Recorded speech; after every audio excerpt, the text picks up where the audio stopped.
Welcome back to RSAC 2026 in San Francisco. My name is Christophe Bertrand.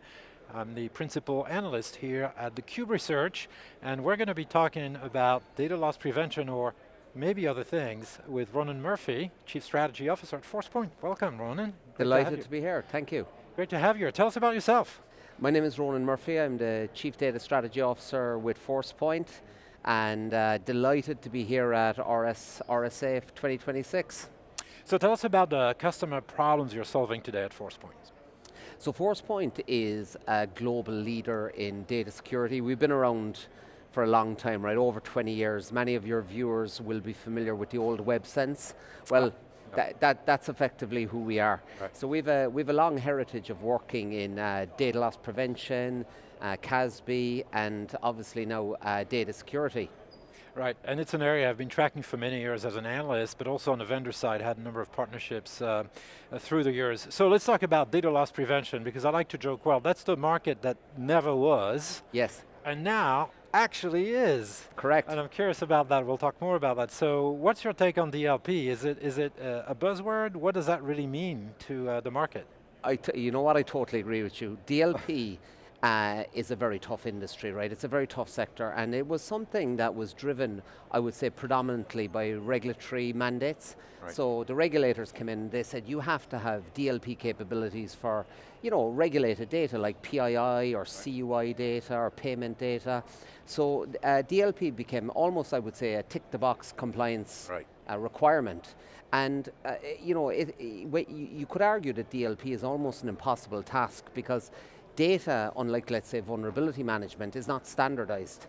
Different data represents different risk or value to different organizations who have different risk mandates, who have different internal governance structures. So a very, very difficult challenge to solve. But right now, it's making a resurgence. And it's making a resurgence for the buzzword that is here at RSA, which is AI. Exactly, I like to joke, well, this is supposed to be a cybersecurity event, yet it's AI everywhere. But actually, what is interesting, in my view, personal view is this, and the research that I've done supports that, is it's not about AI, it's not about cybersecurity, it's about data. And that's really what it comes down to. That's the most essential component that really will drive success in anything you do for business. The big buzzword now is AI, to your point, yet you can only do that if you understand data, and if you govern your data, and if you govern its access, if you govern its existence, its recovery, depending on what part of the market you come from. So what's your take on this new wave of governance that's really infused by what seems to be this craziness of AI, with people implementing AI without necessarily having all of the stopgaps in place, all of the securities in place? It's a great question, right?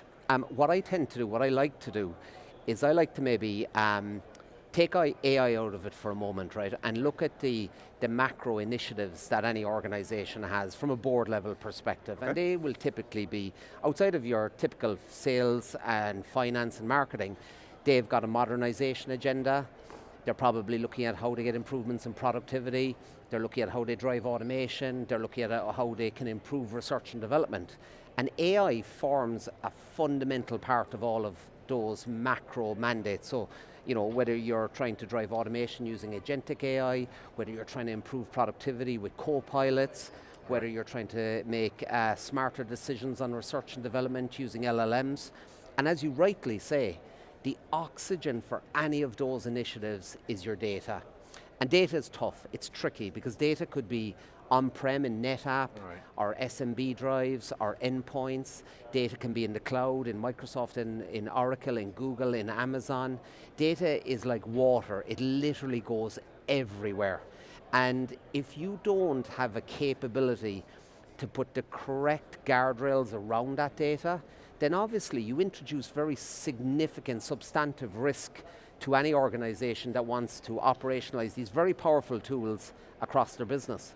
Right, and what's so interesting is a few years ago we would have had this discussion without AI or agents being in the loop. We would have talked about just this, which is, where are organizations now? Do they actually have their stuff together, for lack of a better term, when it comes to data management in general terms, with their structured data and their unstructured data? Arguably one may be easier than the other, TBD. And it feels to me like in this era of AI or agentic AI, we've sort of decided, oh yeah, we've got the data figured out, but now we're working on the AI stuff. Well, I don't think the fundamentals are in place to begin with, which is interesting. So what's your take on, first of all, on structured versus unstructured? I think let's start there. And how does that work out from your standpoint when you think about agentic AI and people potentially being ahead of their skis, letting AI agents run free, roam free, and use whatever data they want? Yeah, there's a lot in that question, right? So first and foremost, I entirely agree, right, that organizations are now coming to terms with they have to understand their data at scale, because if they do, they set themselves a very strong foundation to build and operationalize AI at scale. And again, that doesn't necessarily need to be agentic AI, it might be copilots, it might be AI applications, it might be LLMs or whatever you decide, right? But agentic AI is scary, the power that it brings. The benefits to organizations are profound. And I see it every day. We have a global customer base in manufacturing, defense, medical, retail, and I see many of them looking to operationalize these AI programs, and it is profoundly powerful. But the definition of an agent is that they can access multiple different repos, and then they can have actions associated with the ask, right? And that's incredible, right? But you are dead right. If you don't have the correct guardrails in place when you operationalize these technologies, that introduces very substantive risk, both from a regulatory, a governance, a compliance perspective. Right, so AI agents are essentially, in theory, the extension of humans. They should be like employees, yet there's no consequence when they screw up, right? Well, it depends. Well, there's a consequence for the company. Yes. Not for the agents themselves. They're not going to get worried about disciplinary pay or, Oh, I'd love that job, actually, thinking about that. But more seriously, for a second here, two things. First of all, I want to double click on the verticals you mentioned. Is there any vertical, in your opinion, from your experience, in your customer base, again, without divulging any secrets here, that seems to be a little more ahead in the operationalization of AI agents? Is it banking? Is it manufacturing? Do you see any sort of early winner of that race? Honestly, I think that the plates are moving under our feet right now. The whole world is grappling with the potential opportunity that exists in front of them. Every industry vertical, health, retail, manufacturing, defense, they're all looking at this and they're trying to figure out, where can we get a competitive advantage in our industry sector. So I honestly, equally, I think every sector is going after this.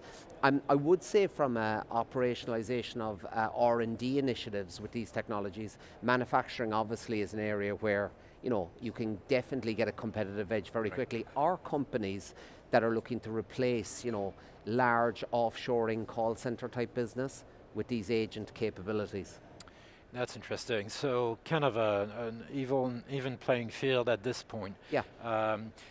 Let's talk a little bit about some misconceptions people may have about data and AI in general, data governance and AI. What would be the top 2 or 3, I mean, on average, that you see out there when you engage with customers or partners dealing with customers? What are they getting wrong that you have to tell them, look, hang on, there's more to this than that? Yeah, look, typically, right, and I think you introduced this conversation very well, right? Typically organizations who have implemented a DLP program over many years, they've gone through a process of manually labeling what they consider their data to be, right? So they may be an Excel document that they've labeled, or Word documents, or PDFs, or databases, right? And for many years that's been a manual process, and that ticked the box in terms of their compliance, which was perfectly adequate, right? But now when you operationalize AI, you're putting structure to all of that data, and that data can be queried. You can ask an agent or you can ask a co-pilot literally anything you want. Now, when you establish these systems, you have a thing called a system card. That system card will determine which data can be used and which cannot be used. And typically, you will tell the system card if it's labeled X, use it. If it's labeled Y, don't use it. And there's a common misconception in companies that because they've been labeling their data, it's all correct. But in reality, when you look at it, you'll find that, for the last 15 years, we've got a 70% classification of our data, which is accurate, 30% is wrong. But that 30% finding its way into a copilot, or an LLM, or an AI application, literally means you're one prompt away from a major data breach, or from losing trade secrets, or IP, or regulated content. Right, or a big compliance issue. Correct. On top of it all, that's talking about, or assuming that people have managed and classified and understand data on-prem or in the cloud. What about data in flight? This is also changing really literally as we speak. So we break it down into 3 categories. You've data at rest, you've data in motion, and you've data in use. Okay. Right? And all 3, in fact, have to be captured in this new AI era that we find ourselves in. So you need to be able to look at the data that's being accessed by agents, because effectively that's data at rest. You need to be able to look at data when it's moving. For example, if I send data to you and you're not authorized to see it, how can you look at data in flight? And then you need to be able to consider, what if I have a document open and I copy a whole body of very sensitive data and I paste it into a new document? That's data in use. So there's 3 very distinct areas, but all 3 of them can represent very significant risk. So from a Forcepoint perspective, we take that very seriously, and we cover the whole paradigm. We look at the data at rest, we look at the data in motion, and we look at the data in use. And you do that with a platform that is essentially a hybrid, right? On-prem, multi-cloud, I imagine. Absolutely. Okay. And so let's talk about that. What do you think the biggest issue is if you take that sort of multiple set of platforms, which are not all born equal, the ability or inability to understand what data you have and then manage it and govern it, and apply to that this insatiable need to feed said data to agents or to some AI process or application, whatever it may be. Where do you think people are in terms of maybe percentage? Are they 10% there, 20% there? I mean, are they antiquated because they're relying on old tagging methodologies or classification methodologies? Truthfully, we've only scratched the surface. Okay. I think companies are now waking up to the art of the possible in terms of what AI represents, in terms of the opportunity. And we're starting, every week that passes, you're seeing these new breakthroughs that companies are making using AI. And therefore, other companies are looking and they're saying, you know what, we need to catch up, we need to invest in this. It starts out typically in organizations where they're very bullish about, let's get agentic AI, let's turn on productivity. But they quickly kind of come back to, okay, you know what, it would be a good idea if we got our data estate as a foundational level into a good place. And I think that appetite, that realization is really starting to land now. And it's thankfully the type of evolution of capabilities, that Forcepoint and others bring to the table has made that possible. Great, so let's maybe now connect that to, well, today's show or event here, RSAC. How does that translate into security? Yes. What do you do specifically with the Forcepoint platform to ensure that the data is secure in a way that it will be available in that secure and compliant fashion, governed fashion, to AI applications? Absolutely. So typically in any organization, the very first question you're going to have to ask is, what is our most valuable data, right? And it's interesting, right? I speak to many organizations, if you ask that question, they'll say all of our data. And I'd say, well, if someone broke into your house, you were out at the cinema, you come home and your house has been burgled, you're not going to run in and ask, did they steal the toaster, right? You're going to run upstairs and see if they stole your jewels or your watch or whatever it might be, right?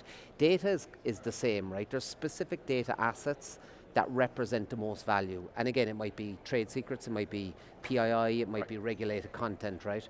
So the analogy I would often use is when it comes to data, it's how do you eat an elephant? It's one bite at a time. And what you have to do is you have to look at the data assets that represent the most value to your business. You'll start off by finding your PII data, or your PCI data, or your HIPAA data, or your trade secrets, or your CUI, and then you'll work your way through the respective data assets, make sure you know where they are, make sure they're classified correctly, make sure they're in the right location, and make sure that they're aligning with the AI initiative that your organization has. Well, that's the elephant in the room. Yes. One bite at a time. Ronan, what final thoughts do you have for our viewers? What should they do next? I believe that you'll have people who will look at AI and they'll be, they'll have a perspective of, pull down the Iron Curtain and we block it all. I don't believe that that's sustainable. Given the pace of innovation, I fundamentally believe that everybody is going to start operationalizing AI in their modernization journey, in their automation, in their research and development, in their productivity, in every part of the company. But I also know, 20 years of doing cybersecurity, that the data layer, and you and I spoke about this earlier, that getting the data layer right is the foundation of success. Not addressing data and ensuring that you understand where it is and what it is means you're building your castle on shaky foundations. So my overriding view is that companies who get the data layer right, they will really accelerate their AI journey. It'll become a force multiplier and ultimately demonstrate tremendous ROI and success for that business. Yep. Totally agree, music to my ears. Well, Ronan, thank you so much for joining us today. Thank you so much, pleasure. And to our viewers, stay tuned for more RSAC 2026 in San Francisco.